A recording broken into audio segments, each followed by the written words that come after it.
Yo, welcome to another Untimely review. This video is the start of my quest to review every comic book movie there is. Why start with Fantastic Four, I hear you ask, you inquisitive little scamp? Well, it's because I went down a list and said, hey, I remember that movie, and the idea was born. But enough about my own laziness. Let's get into the story. But before that, I just want to mention that this movie was directed by a guy named Tim Story. And that sounds like a fake name that a director would use when he doesn't want to have his real name on a project. Wait, he was rhyming? With Ice-T? Movie's a 10 out of 10. No need to say anymore. Never mind. Anyway, spoilers for Chris Evans' first attempt at being a superhero from 15 years ago. We start with the name and logo of the movie to show that this movie really means business. Then we transition to two of our main characters, Ben Grimm and Reed Richards, talking about Dr. Victor Von Doom, the greatest supervillain of all time, in a disrespectful way that is intolerable. There's gonna be a massive Doom bias this whole review, just FYI. We find out that they're at Doom's place to ask for funding for a space trip, to which Doom initially scoffs at. We hear a faint Wilhelm scream, which really lets you know the quality of the film. He then introduces Susan Storm, who obviously has a history with Reed and Ben, but I guess we'll find that out later. Doom gives Reed his terms, which he accepts because he's broke and needs the money. Then Reed, Ben, and Susan get on an elevator, and it is awkward. Once that's done, we get introduced to the final fourth Fantastic. The Fantastic Fourth of the squad. Susan's brother, Johnny Storm, mouth deep into a woman while driving his motorcycle and giving an amazing amount of fuck yous to multiple traffic laws. After that, we get the team together and banter ensues.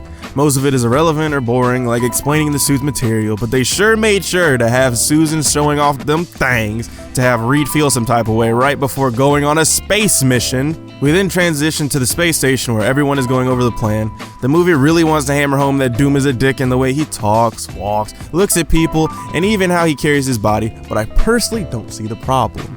After some banter, Doom tries to propose to Susan, but then we find out that the space storm that they came to study has actually moved up 7 hours, and because Ben went on a spacewalk to do something, he's in danger. And we get Doom's first villainous act, where he tries to close the shields to protect everyone else and leave Ben to die. He doesn't close the shields in time, and everyone gets blasted with radiation. It is important to realize at this point that, for some reason, there was no one else on the station, even for maintenance. So there's no need to worry about collateral damage, I guess. Once the storm passes, we pick up back on Earth where everyone seems fine, aside from Reed, who's graying a little bit. But it was a stressful situation, so he gets a pass. For some reason, Doom's company stock tanks. I guess it has to do with the mission being a failure, but it's kind of unclear since it didn't seem like this mission was public knowledge, but whatever. Johnny makes a pass at his nurse, and we see the first real consequence of the radiation. Ben and Reed talk about having the right woman in their lives, and you can tell that Reed is still hurt about the Susan situation.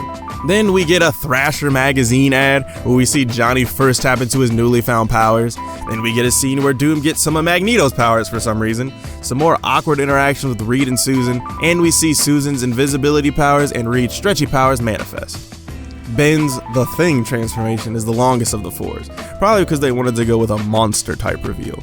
We see Reed do the nastiest thing I've ever seen anyone do with their hands.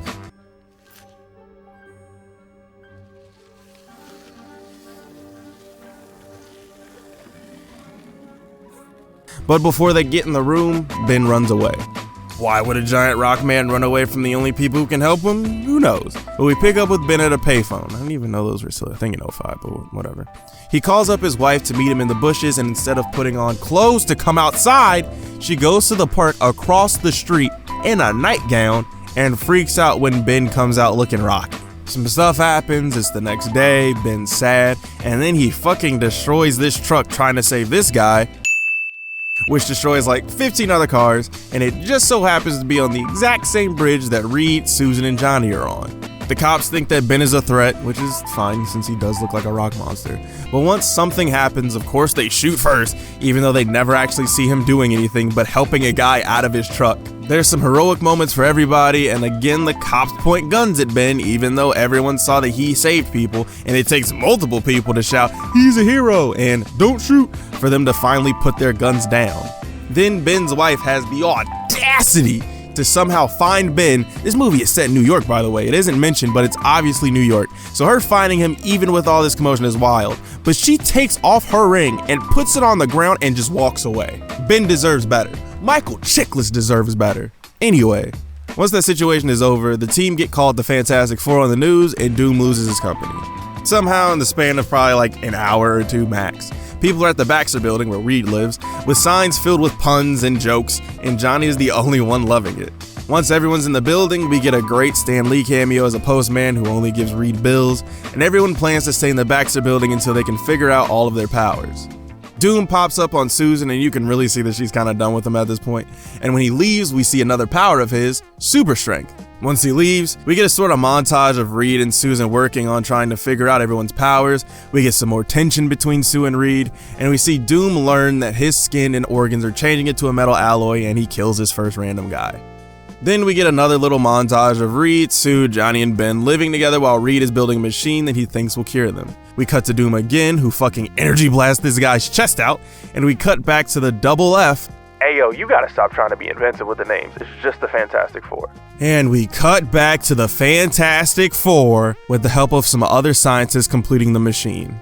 We cut again to see Johnny leaving the Baxter building to compete in a motocross competition, and he gets high-headed because that's his defining trait, and goes a little too far, and that sparks a fight between him and Ben. After that, we check back in with Doom to see him raiding his company's weapons cache because I guess he's an arms dealer too. Ben goes to his favorite bar and meets this blind chocolate queen. Doom tries to get Ben to turn against Reed, and that leads to Reed and Ben beefing in the lab, and Ben leaving the group with Johnny deciding to leave too, while Reed experiments on himself to cure everyone else. Once that fails, Doom tells Ben that he can fix him because he knows why Reed failed, and he gets Ben back to his old self, but in doing so, Doom's transformation is expedited and he finally puts the mask of Doom on. Doom then captures Reed and shoots a heat-seeking missile at the Baxter building so that it locks onto Johnny, but he finally learns how to fly and leads the missile away. Sue then tries to go save Reed but can't do it in time and fights Doom for a few seconds until Ben comes through as the Thing, which he turned back into off screen. They fight for a while, we hear another Wilhelm scream, and the rest of the team join Ben to fight Doom. There's another Wilhelm scream barely 2 minutes later. The team decides that the best course of action to deal with Doom is to burn him alive, but then Reed douses him with water and acts like that was all part of the plan, even though he let Johnny and Sue burn him until they almost passed out. After Doom is doused, he turns super hard. Pause. Like that statue from the beginning, and the day is saved. Then there's a party for the Fantastic Four where Reed proposes to Sue, and the movie ends with Doom being put on a shipping container to Latveria. Alright, so now the story is out of the way, how was it? It actually wasn't that bad. I mean, the story is super basic and pretty much every single plot point is telegraphed from a mile away, but it's not awful. Some of the jokes were actually funny, and I don't think that it overstayed its welcome. For a regular superhero movie, I don't think that there's really any major problems. Most of the actors all did a decent enough job. I think that Jessica Alba could have had a little bit more energy throughout the movie, but it's fine. I mean, who am I to really talk about having energy, so whatever. Since, I don't really know how to pronounce that, and I don't want to be rude. Reed is supposed to be a nerd who doesn't really get too animated. He did fine. Michael Chiklis seemed like he was having fun, and Chris Evans to me is the best part of this movie. I feel like it's because I'm so used to seeing him as Captain America and in stuff like Snowpiercer that it's so good to see him really just have fun and not be so serious all the time. Don't get me wrong, he's great in those more serious roles. Cap is still a little bit more laid back, but him as Johnny and his character in Knives Out are where it seems like he's having the most fun. He just plays an entitled hothead really well. The other main character is who I'm really conflicted with though. So I think Julian McMahon does a really good job at playing this version of Dr. Doom. There are moments where he's imposing, arrogant, and just plain evil. So with what he's given, I think it works, but that's just not really who Doom is. In this movie, he's just a rich asshole, and yeah, they mention that he's a doctor, but Doom isn't really played as smart as he is. It's debatable about if he's actually smarter than Reed in the comics. Sometimes he is, sometimes he isn't. But Doom isn't really given too many opportunities to be the grandiose smartest guy in the room that I love him for. The moment where he tricks Ben is a good step in the right direction, but it's literally only one instance of it, and it's still not even that impressive given that Ben was vulnerable at the time anyway. My criticisms of Doom are really just because he's my favorite Marvel villain. Actually, probably just in general. Just because he's the most arrogant but capable villain I've ever seen, so I'm definitely looking at his character in this a little harder than need be, but I just think that they focused on the wrong part of his character to highlight. For the most part, all the characters are reduced to one characteristic anyway. Reed is the smart, meek one. Ben is the tough guy. Johnny is the hotshot, and Sue is the... Sue is... What is Sue's character trait? I guess she's the most developed. technically, since she has more than one emotion throughout the movie, even though they kind of just play that she's angry all the time. But it's more that she's just tired of the guys not being aware of their actions. With all that being said, Doom's characteristic is just that he's rich and powerful, which is true to Doom's character, but it's also the most boring part of his character. How many other characters are just rich, powerful dicks in fiction? There's mad dudes that fit that category. There's some arrogance with that too, but that arrogance doesn't come from his knowledge or his confidence. It just comes from him owning a billion-dollar company. What sets Doom apart in the comics is that his arrogance can be backed up by his actions, some of the time at least. I get why they didn't go full talk in the third person, I am Doom type of villain, because it would have come off super corny and would have made the movie feel even more cheesy, but if they included more of Doom's accolades and showed him being on the same level as Reed in terms of intelligence, I think he would have at least been a little bit more special. You can tell that there was some kind of rivalry between Doom and Reed in the past, but it's pretty much dropped by the 10-minute mark. And since they teased Doom in the end anyway, and because I know he's in the sequel, they might have changed his character to fit more of the Doom standard. But 1, I don't remember much about that movie. 2, I think that would make him seem more crazy, like his transformation made him into a crazy guy that talks in the third person, which to some degrees is kind of true, but that just feels like the worst way to go. And 3, that's a different movie.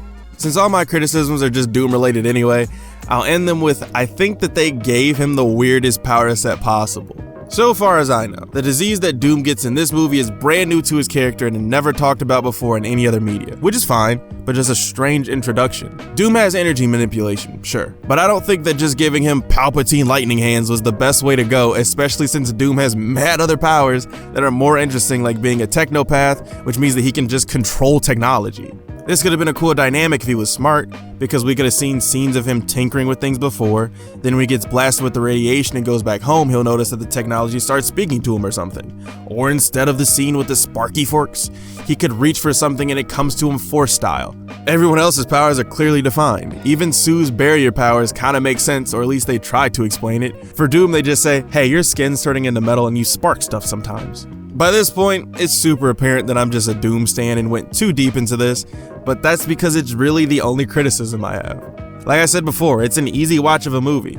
Nothing is too dramatic except for the lady that broke Ben's heart, she still sucks. The only other 2 things that I want to mention is that this movie might have the best product placement where Johnny burns the side of a Burger King sign and it says fire grilled perfection on it. Burger King was really killing it in the mid-2000s with stuff like that. And now that I think about it, the greatest Xbox 360 game, Sneak Thief, came out like a year after this. But before I start rambling on about fast food propaganda, I'm just gonna end the video here. Oh, also there's mad puns in this movie, which if that's your bag and you know the Fantastic Four, I think you'll enjoy them. They're not too bad that you're cringing the whole time, but they're also not good enough to really like them. So what did you think? Was the review fantastic or just a 4 out of 10? What should I review next? Let me know in the comment section below, and thanks for watching.